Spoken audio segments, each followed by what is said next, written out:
Hey everyone, I just want to say thank you for joining a life group and taking time to go deeper in your prayer life as we talk through 6 different dangerous prayers over the next 6 weeks. Now, I'm just going to give a little bit of an overview, teach a little bit, and then ask a question. And throughout the video, you're going to pause the video and you are going to discuss different portions of what we're talking about. We'll do about 3 different sections. So this week, to get us started with dangerous prayers, we are looking at the dangerous prayer that King David gave in Psalm 139. He says this, I'm going to read it. It says, "Search me, O God, and know my heart.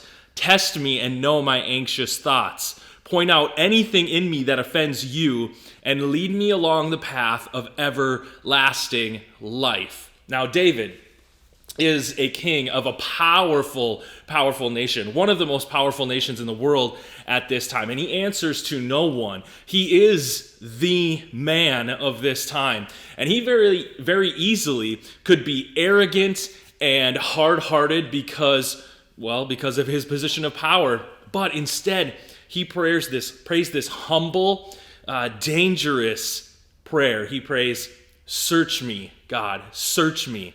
And on the surface, this prayer might not seem very dangerous. It maybe even seems a little bit silly because God is God, right? Doesn't he already know everything about me, everything that's going on inside of me? Why would he have to search me? And I'm me. How do I not know everything that's going on inside of me, right? We think we may know ourselves completely, but we all have blind spots. We all have blind spots. And God does know everything about us, and that's why we need to pray this prayer. Why wouldn't we ask the one who created us, the one who knows everything about us, to search us?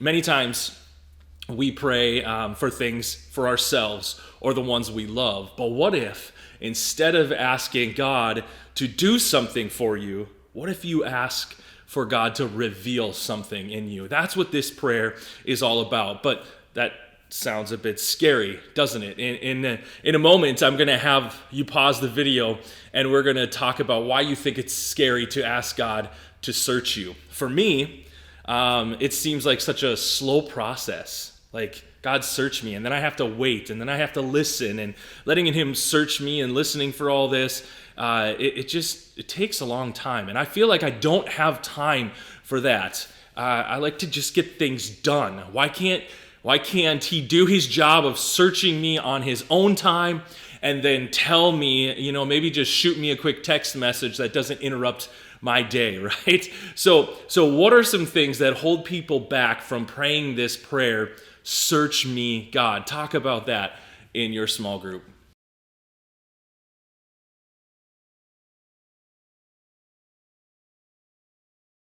Now, for the next part of our discussion, we're going to look at 2 different things that God points out in us. Many times, when we pray this prayer, the things that God points us fall under 2 categories. And King David prays these things. He first prays, "Know my anxious thoughts." And then he prays, "Point out anything in me that offends you." So the first thing is this. David brings up our anxious thoughts. He talks about our fears. Basically, is what David is talking about. Like, what am I afraid of, God? And the question is, what makes you anxious? What are you anxious or afraid of? And I'm not talking about normal things like phobias, like snakes or heights or spiders or anything like that. No. But what are the things that keep you up at night, that just jump into your head and just rack your brain? The things that you truly worry about. Things like, I'm never going to get married, or I'm going to be stuck in a bad marriage, or what other people think if they find out the secret that you have. Like, those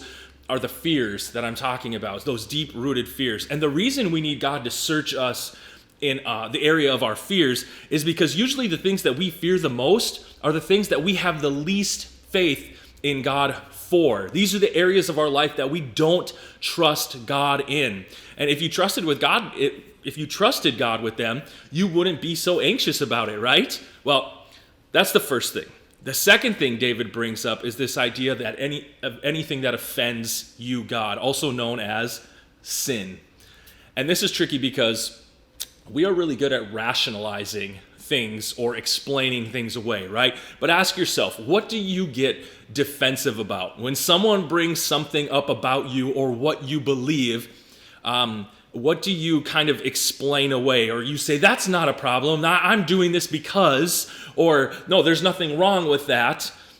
For me, I tend to fear that I might be missing what God has for me. Does he want me to be more outspoken about certain things? Should I be living somewhere where I can tell more people who have never heard about Jesus? Should I be, almost like a missionary? And that's my fear, is missing God. The thing I get defensive about is definitely my impatience. Whether I'm driving or dealing with my kids. Okay, well, enough about me. Let's talk about you for a second, right? The question is what is your biggest fear in life, and what do you get most defensive about? Talk about that in your groups right now.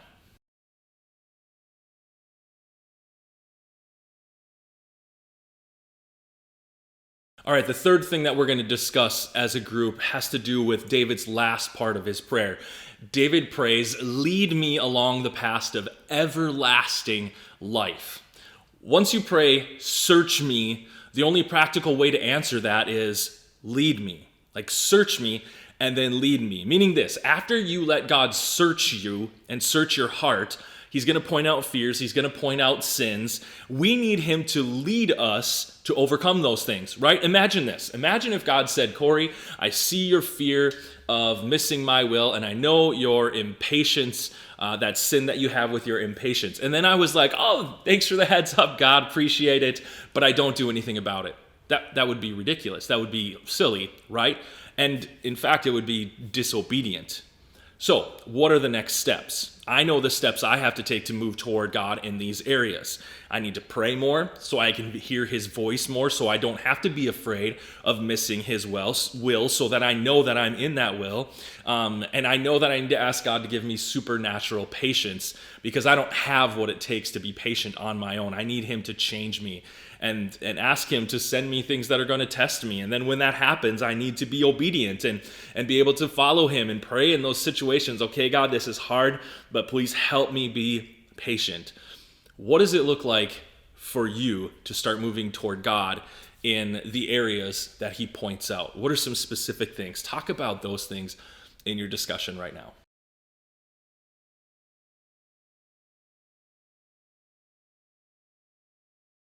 Now, to finish up, I want to just share with you one thing that I've learned.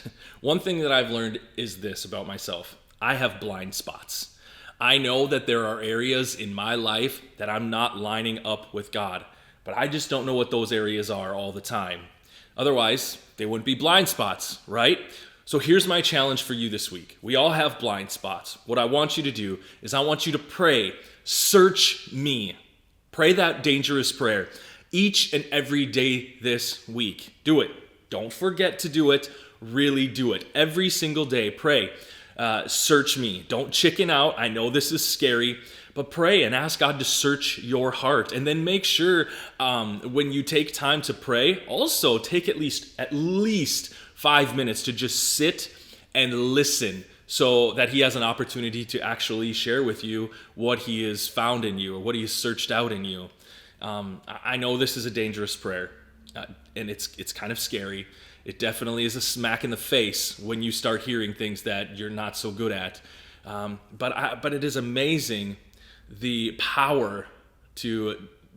has the power to generate some pretty amazing results if we just pray this prayer and then move in that direction. So get ready.